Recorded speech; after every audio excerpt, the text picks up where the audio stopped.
ভাই এমন কি করলো যে ভাইনাকে আমি লঙ্কা কুচিয়ে দিলাম? ভিডিওটা লাইক করে দাও বলছি। হ্যালো বন্ধুরা, তো আজকে আমি খাবো ঝাল ঝাল খাবার। হাঁটতে হাঁটতে বেরিয়ে পড়লাম খাবারের খোঁজে। প্রথমে এসে নিয়ে নিলাম একটা ঝাল ঝাল লেস। লেসের কালারটা দেখেই তো আমার ভয় লেগে গেল। তারপর ভয় ভয়ে খেয়ে দেখলাম অনেকটাই ঝাল। আমার খাওয়া দেখে ভাইও একটু খেতে চাইলো। আমি খেতে না পেরে ওকে পুরো প্যাকেটটাই দিয়ে দিলাম। লেস খেয়ে ভাইয়ের অবস্থা পুরো খারাপ হয়ে গেল। এটা দেখে আমি খুব মজা পেলাম। তারপর নিয়ে নিলাম আর একটা ঝাল ঝাল চিপস। প্যাকেটটা কেটে দেখলাম এটা তো পুরো চাকার মতো দেখতে। ও চিপসটা খেয়ে দেখি প্রচন্ড ঝাল। তাই ঝাল সহ্য করতে না পেরে চটপট করে জল খেয়ে নিলাম। তারপর নিয়ে নিলাম একটা কোরিয়ান চিপ। প্যাকেটটা দেখেই তো আমার ভয় হচ্ছিল, তাই ভয়ে ভয়ে একটা খেয়ে দেখলাম। এটা কিন্তু আগের থেকেও বেশি ঝাল ছিল।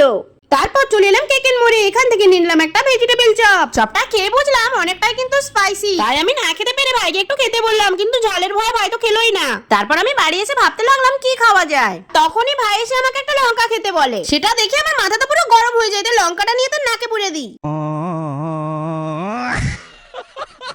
ফাইনালি আজকে চ্যালেঞ্জ কমপ্লিট হলো। তো বন্ধুরা, আজকে আমি কটা খাবার খেলাম অবশ্যই কমেন্টে জানিও।